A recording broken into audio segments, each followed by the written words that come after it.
There are two ways to go through life. The vast majority of people wait. They wait for a map. They wait for instructions, for a promotion, for the perfect time, for someone to finally give them permission to start. They're the consumers of the world, passengers in a car they aren't driving, waiting for life to happen to them. But a tiny fraction of people, the builders, they operate from a totally different playbook. They don't ask for a map. They draw their own. They don't wait for permission. They give it to themselves. They see the world not as a fixed and finished thing, but as a construction site. This is about the one thinking pattern that separates these two groups. And it's not about genius, or luck, or having a ton of resources. It's an invisible mindset, a way of thinking that separates the people who create the world from those who just live in it. And the best part, you can learn it. This is the story of how you can stop waiting and start building. Let's be honest, the default setting for most of us is waiting. We're brought up in systems that reward it. In school, you wait for the teacher to give you the assignment. You wait for the bell. You wait for a grade to tell you how you did. At your first job, you wait for your boss to tell you what to do. You wait for the annual review to even think about asking for a raise. You wait for someone, somewhere, to notice all your hard work and hand you an opportunity. This is the permission-based mindset. It's a world run by somebody else's approval. In this world, your potential is a locked room, and you're convinced someone else has the key. The aspiring artist waits for a gallery to call them an artist. The would-be entrepreneur waits for a venture capitalist to say their idea is good by writing a check. The employee with a brilliant idea waits for the perfect meeting to finally bring it up. A meeting that never quite happens. The real pain of this mindset is a feeling of helplessness. It's that low-grade anxiety that comes from feeling like your life is in someone else's hands. You feel stuck, but you can't put your finger on why. You're doing everything you're supposed to do, following the rules, coloring inside the lines, waiting for your turn, but your turn never seems to come. This is the life of a consumer, and not just of stuff, but of instructions, opinions, and pre-packaged career paths. You're consuming the life that was laid out for you, instead of building the one you actually want. This mindset is sneaky. It often pretends to be something else. It can sound like being careful. I'm just waiting for the market to be right. It can sound like being responsible. I just need to do a little more research. It can even sound like humility. Who am I to start something new? But under all of those excuses is one single fear. The fear of acting without a guarantee. The fear of being wrong with no one else to blame. One psychological framework calls this the drill sergeant mindset. It's a worldview where you're always answering to some thankless, external authority, a boss, a system, society's expectations, and your main goal is to just not mess up in their eyes. Life becomes a list of chores to do, and punishments to avoid. You're not the architect, you're just following the most boring blueprint imaginable. The result is this quiet, nagging feeling of inaction. You feel your potential simmering, but the lid of permission is clamped on tight, and you've been taught you're not strong enough to lift it yourself. This is the world of the waiters, and it's where dreams go to die, not with a bang, but with a patient, endless whimper. Now, let's talk about the other path, the path of the builder. If the waiter's world is all about external permission, the builder's world is defined by two game-changing ideas: self-directed agency and radical accountability. Let's break that down. Self-directed agency is the core belief that you are the primary cause in your own life. It's knowing you are free to choose your goals and actions based on your own judgment, not because of outside pressure, not because you need approval, not because you're waiting for someone to validate you. Everything around you that you call life was made up by people that were no smarter than you.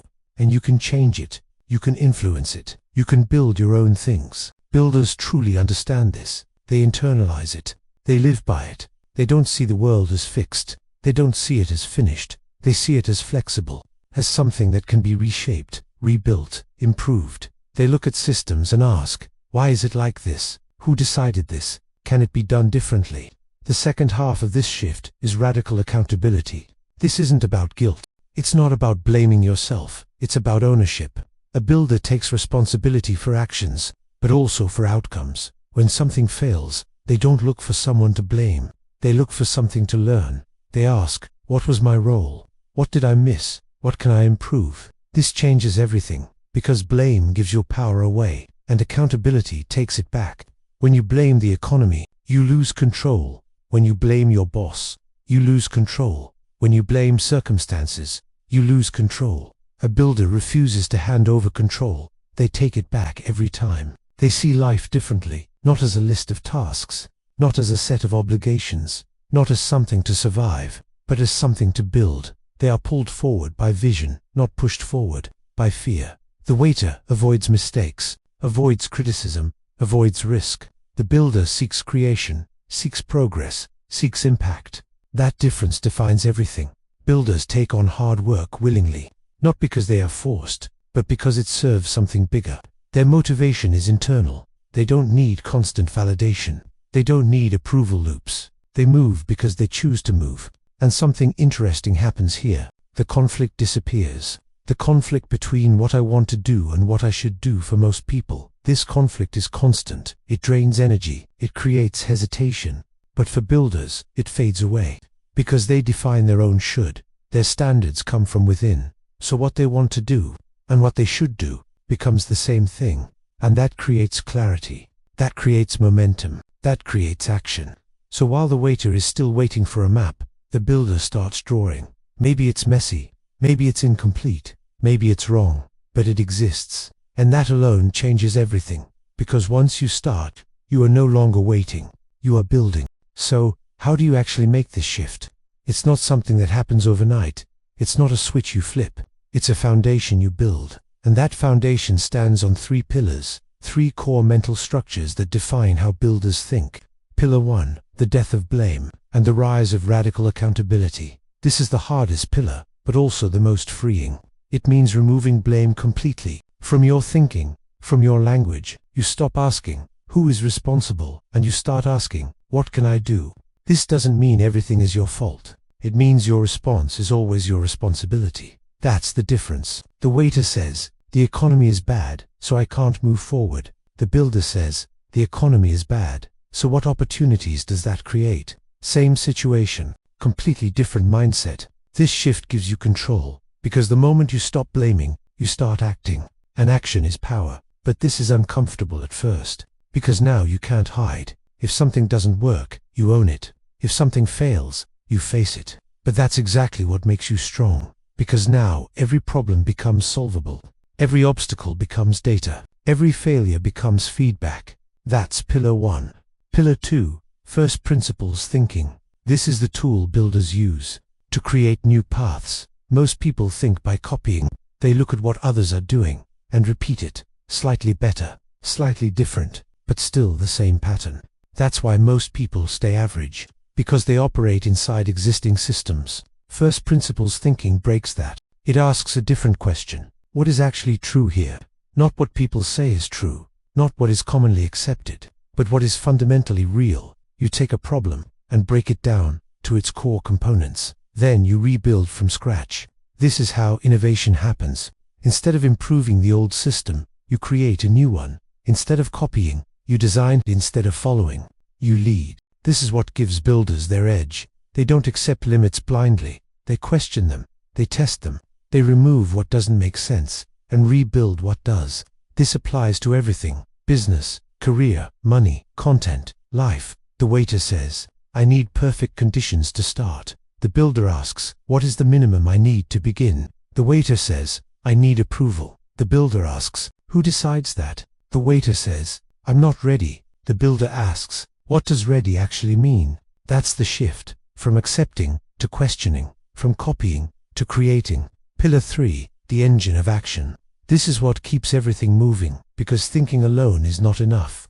Builders are driven internally, not by fear, not by pressure, but by a desire to create. They are pulled forward by vision, not pushed forward by avoidance. This is intrinsic motivation. It's stronger, cleaner, more sustainable. It doesn't burn out because it comes from within. This is combined with a growth mindset, the belief that skills can be developed, that progress is possible, that failure is part of the process. Failure is not identity. Failure is information. And then comes the final piece: calculated risk. Builders don't avoid risk, they manage it. They ask, what's the worst that can happen? Can I survive it? And what's the upside? If the downside is manageable, and the upside is meaningful, they move, even without certainty. Because certainty doesn't exist, but progress does. and that's enough. When you combine all three pillars, you stop being passive and become active. You stop waiting and start building. Your life becomes a project, not a script. You define direction. You take control, step by step. You create something real. The world has enough people waiting. It needs more builders. So the question is no longer, who will give you permission? The only question is, what will you build?